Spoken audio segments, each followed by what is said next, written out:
My name is Rashid Al-Mansouri, and I'm going to tell you about the day I should have died. I was 27 years old, an Emirati soldier, a son, a brother, a man who thought he understood how the world worked. I didn't. Not even close. What happened to me in the desert in September 2015 wasn't luck. It wasn't coincidence. It wasn't some sixth sense or soldier's instinct or random chance. It was something else entirely. Something I've spent 8 years trying to find words for. Something that changed everything I thought I knew about life and death and whether anyone up there is actually paying attention.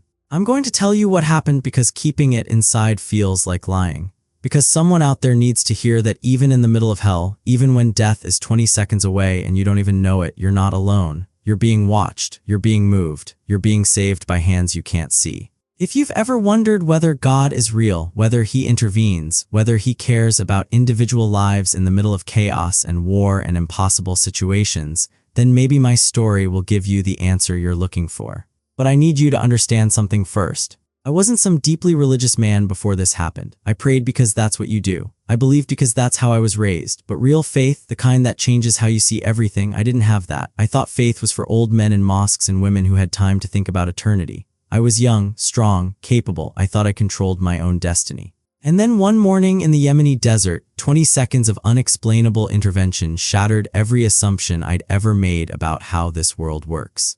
I grew up in Al Ain, quiet city, beautiful in its own desert way. My childhood home sat near the old date farms where the air smelled like earth and growing things even in the heat. My father was a retired police officer, serious man, strong. He believed every man should stand for something bigger than himself, should serve, should protect, should matter. My mother was his opposite, gentle, soft-spoken, but her faith was like steel. She prayed 5 times a day without fail. She prayed for our family. She prayed for our protection. She prayed for me specifically every single morning before dawn, asking God to guide my steps and keep me safe. I didn't know then how literal that prayer would become. My younger sister Layla was the light of our house, sharp tongue, quick smile.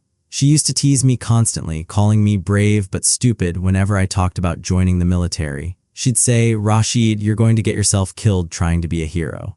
I'd laugh it off. Tell her I'd be fine. Tell her soldiers like me don't die, we just collect stories. I was so confident, so sure of myself, so completely unaware of how fragile life really is. In 2015, when the UAE joined the coalition mission in Yemen, I volunteered immediately. I was young, trained, and genuinely believed I could make a difference. I told my family I wanted to protect innocent people, help rebuild villages, bring some kind of order to chaos. My father nodded with pride but said nothing. My mother's eyes filled with tears, but she didn't try to stop me. Layla hugged me tight and whispered, "You better come back, you idiot." I promised her I would. I meant it, but I had no idea how close I'd come to breaking that promise. We deployed to Marib in early September. The landscape was harsh, dry, dusty, mountains in the distance. Heat that made your uniform stick to your skin, but morale was high among our unit. Dozens of Emirati soldiers stationed together, good men, brothers. We shared meals, told jokes, talked about home, showed each other pictures of our families. We were united, strong, ready. None of us saw the storm coming. The base where we were stationed was organized and efficient, armored vehicles parked in tactical positions, supply tents, command post, everything set up according to protocol. We'd been running patrols, supporting Yemeni forces, gathering intelligence, standard operations. Nothing felt particularly dangerous. Nothing felt like the end was coming. But death doesn't announce itself. It just arrives. The morning it happened started like any other. I woke before dawn, said my prayers more out of habit than conviction, and got ready for the day. The sun rose over the desert, turning everything orange and gold, beautiful in a harsh way. We gathered for breakfast, tea, flatbread, dates, conversation. My friend Ahmad was joking about his wife's cooking, how she'd sent him care packages filled with sweets he was trying not to eat all at once. Another soldier was showing photos of his newborn daughter. Someone else was complaining about the heat. Normal. Everything was normal. And then it wasn't. I was standing near one of our armored vehicles, leaning against it, listening to Ahmad tell another terrible joke, when I felt something I'd never felt before. Not fear. Not danger. Something else. A pull. Like someone had reached out and touched my shoulder. But when I turned around, no one was there. I froze. The feeling grew stronger. Not painful. Not frightening. Just insistent. Like a hand pressing against my chest, urging me to move. Move, get up, walk now. I didn't hear words. Not with my ears. But the message was clear. Undeniable. Urgent. Ahmad noticed me staring at nothing and laughed. "Bro, where'd you go? You okay?" I didn't answer. I couldn't. The pull intensified. Every instinct I had was screaming at me to move away from that vehicle, to walk, to get distance, right now. So I did. I stepped away from the armored vehicle and started walking toward a supply tent about 30 meters away. No reason, no logic, just movement. Ahmed called after me, "Rashid, where you running? Lunch isn't for another hour." I didn't respond. I just walked. Faster. The pull wouldn't let me stop. I made it maybe 20 meters. 25. And then the world exploded. A massive shockwave hit me from behind like a physical wall. I was thrown forward, slammed into the ground, ears ringing so loud I heard nothing but high-pitched screaming inside my skull. The sky turned white, then orange, then black with smoke. I couldn't breathe, couldn't see, couldn't process what had just happened. A missile had struck the base. Direct hit, right where I'd been standing.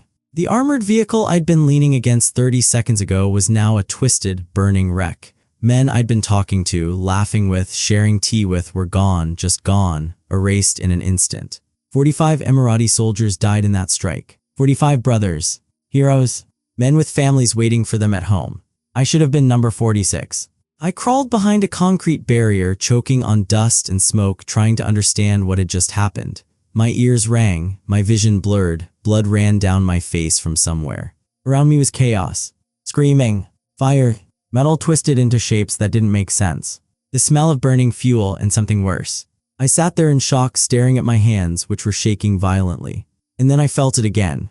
That presence, that pull, not on my shoulder this time. Inside my chest. Get up, keep moving. I didn't question it. I got up, started moving away from the barrier, stumbling through smoke and debris. 5 seconds later, another explosion erupted exactly where I'd been crouched. Secondary blast, shrapnel tearing through the air, shredding the barrier I'd been hiding behind. If I stayed there, I'd be dead. I kept moving, staggering, falling, getting up again. And every step felt guided. Every turn felt chosen. Like someone was walking ahead of me, clearing a path I couldn't see. When the smoke finally cleared and the explosions stopped, I found myself in an area that hadn't been hit. Medics were running everywhere, trying to help the wounded. Someone grabbed my arm and pulled me to a triage area. I sat down on an ammunition crate, stared at nothing. My hands wouldn't stop shaking.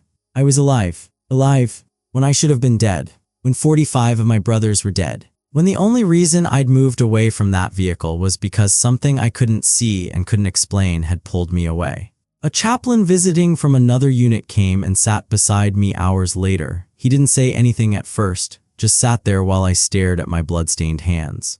Finally, he spoke quietly. "Sometimes God saves us before we even know we're in danger." His words hit me harder than the shockwave had. I turned to look at him and my eyes filled with tears. "Why?" I whispered. "Why me? Why not them?" He shook his head slowly. "I don't know, but you're here, and that means something." That night, lying on a cot in a tent filled with wounded soldiers, I replayed the moment over and over in my mind. That pull, that presence, that voice without sound telling me to move. I tried to rationalize it. Instinct maybe. Subconscious awareness of danger. Some evolutionary survival mechanism.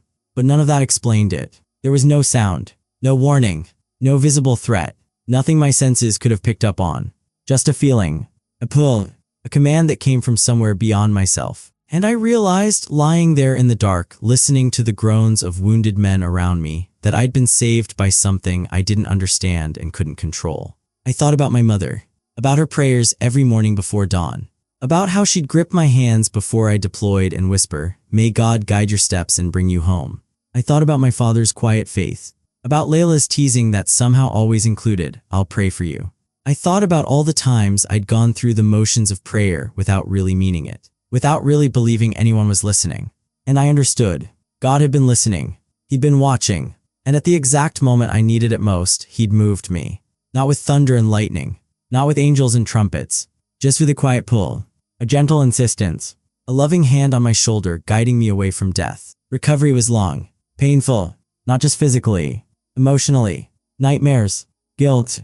The weight of survival when so many didn't. All of it clung to me like shadows I couldn't shake. I was evacuated back to the UAE within days, treated for minor injuries, cuts, bruises, hearing damage, nothing serious, nothing that explained why I was alive when 45 better men were dead. When I finally came home to Al Ain, my mother was waiting at the door. She took one look at me and burst into tears, grabbed me, held me so tight I could barely breathe. She didn't say anything for a long time, just held me, just cried. When she finally pulled back and looked at my face, she whispered, I knew God wouldn't send you back to me in a box. I prayed every single morning for him to guide your steps. And that's when I broke. I sobbed in my mother's arms like a child, because I understood. Her prayers weren't just words thrown into the void. They were heard. They were answered. They had literally saved my life. Her faith had been the voice pulling me away from that vehicle. Her love had been the hand on my shoulder. Her prayers had created a shield I didn't know I needed until it was the only thing standing between me and death. My father held me that night and said something I'll never forget. God gave you a second chance, Rashid, don't waste it. I promised him I wouldn't. But for months I didn't know what that meant. I struggled, went through the motions, smiled when I was supposed to, told people I was fine. But I wasn't fine. I was haunted, not just by the memories of that day, by the question that wouldn't leave me alone. Why was I saved when others weren't? What made my life more valuable than the 45 heroes who died? Why did God pull me away and not them? I didn't have answers. I still don't. Not completely. But I've learned some things in the 8 years since that morning. I've learned that God's grace isn't something we earn.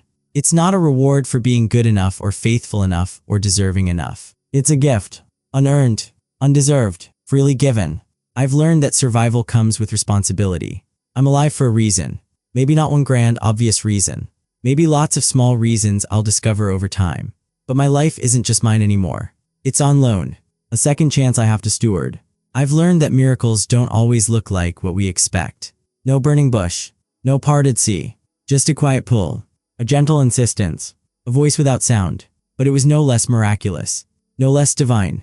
No less proof that God is real and active and paying attention. I started volunteering after I left the military. Working with families who'd lost soldiers. Helping young men struggling with PTSD, showing up for people who needed someone to understand what they were carrying. Because I understand. I know what it's like to survive when you shouldn't. I know what it's like to carry the weight of others' deaths. I know what it's like to be saved by something beyond yourself and spend the rest of your life trying to figure out what to do with that gift. Layla got married 2 years ago. At her wedding, during a quiet moment, she pulled me aside and said, "You know why you survived, right?" I shook my head. She smiled. "Because we weren't done needing you, because your story wasn't finished, because God knew we'd need our stupid, brave brother for a lot more years." Maybe she's right. Maybe that's part of it. I became a father last year. My son is named Safe. It means sword, strength, protection. Every time I hold him, every time I feel his tiny heartbeat against my chest, I think about that morning in Marib. I think about the pull, the voice, the intervention that saved my life. And I realized that if I died that day, he wouldn't exist. My survival rippled forward into his existence, into my wife's happiness, into my parents' continued joy, into Layla's children having an uncle, into the veterans I've helped who told me I saved their lives just by listening. One moment of divine intervention created 1,000 futures. That's how grace works. It doesn't just save one life. It saves all the lives connected to that life. All the moments, all the love, all the impact. I still don't understand everything. I don't know why God saved me and not the 45 heroes who died beside me. I don't know why some prayers get answered with miracles and others with silence. I don't know how divine intervention works or why it happens when it does. But I know what I felt. I know what happened. And I know that on a September morning in 2015, when death was 20 seconds away and I had no idea, God reached down and moved me. Not with thunder, not with spectacle, just with a quiet pull that I almost ignored. If you're reading this, if you've made it this far, maybe you're looking for proof. Proof that God exists. Proof that He cares. Proof that prayer matters and miracles happen and we're not just cosmic accidents spinning through an indifferent universe. I can't give you scientific evidence. I can't show you data or physical proof. All I have is my story. But I'll tell you this. The God who pulled me away from that missile strike wasn't distant, wasn't cold, wasn't indifferent. He was close. He was gentle. He was powerful enough to move me at the exact right moment and loving enough to whisper instead of shout. And if He did that for me, a young soldier who went through the motions of faith without really believing, then He can do it for you. Maybe He already has. Maybe you felt that pull and dismissed it. Maybe you've experienced moments of impossible timing and called it luck. Maybe you've been saved by inches and never stopped to wonder why. I'm telling you, it's not random. You're being watched. You're being guided. You're being loved by something bigger and kinder than you can imagine. Your mother's prayers matter. Your father's faith matters. Your sister's love matters. The prayers people whisper for you when you're not listening create shields you don't see until they're the only thing standing between you and disaster. I'm not a religious scholar. I'm not a holy man. I'm just a soldier who felt the hand of God on his shoulder and refused to pretend it didn't happen. I'm just a son whose mother's prayer saved his life. I'm just a man who was given a second chance and decided that silence would be a betrayal. 8 years later, I wake up every single morning knowing I'm alive because of grace. Not because I was stronger or smarter or more deserving. Because I was pulled, guided, saved, and that changes everything. I pray differently now. Not out of habit, out of gratitude, out of relationship, out of genuine belief that someone is listening. I live differently now. Every day is borrowed time. Every moment is a gift. Every breath is proof of grace. I tell this story whenever someone will listen. At veterans groups, at schools, at dinner tables, anywhere people are wrestling with the question of whether God is real.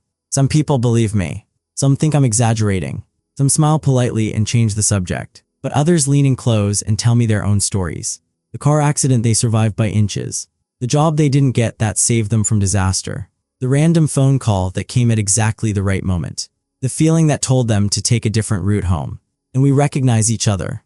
We're the ones who have felt the pull. Who have been moved by hands we couldn't see. Who have experienced grace so specific and timely it couldn't possibly be coincidence. We're not crazy. We're not delusional. We're witnesses. If you're in darkness right now, if you're facing something impossible, if you're wondering whether anyone up there is paying attention to your life, I want you to know something. You're not alone, even when it feels like you are. Even when the odds are impossible and the situation is hopeless and you've run out of options. You're being watched, and sometimes when you least expect it, you'll feel it. That pull, that presence, that voice without sound telling you to move, to turn, to step, to trust. Don't ignore it. Don't rationalize it away. Don't dismiss it as instinct or coincidence or imagination. It's grace. It's intervention. It's God reaching down into your chaos and guiding your steps. I shouldn't be alive. 45 bitter men died that day. But I'm here, breathing, holding my son, loving my wife, honoring my parents, helping others, telling this story. Because something impossible happened. Because God is real. Because miracles still happen. Because even in war zones and missile strikes and moments when death is 20 seconds away, there's a hand on your shoulder pulling you toward life. My name is Rashid Al-Mansouri. I'm an Emirati soldier. A son, a brother, a husband, a father, a man who was saved by grace when he didn't deserve it and didn't even know he needed it. And I'll spend the rest of my borrowed life telling anyone who will listen that you're not alone. That God is close, that your mother's prayers matter, that the pull you feel isn't random, that when you're moved at the exact right moment for reasons you can't explain, it's not luck. It's love. It's protection. It's divine intervention. 20 seconds separated me from death. 20 seconds I didn't choose. 20 seconds I didn't control. 20 seconds when something beyond me pulled me away from disaster. That's not coincidence. That's not chance. That's God. And if He saved me, He can save you. Maybe not from missiles.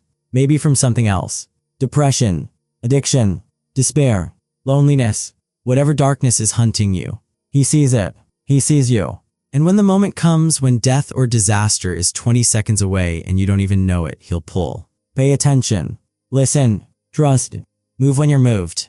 Turn when you're turned. Step when you're urged to step. Because that pull might be the only thing standing between you and the end.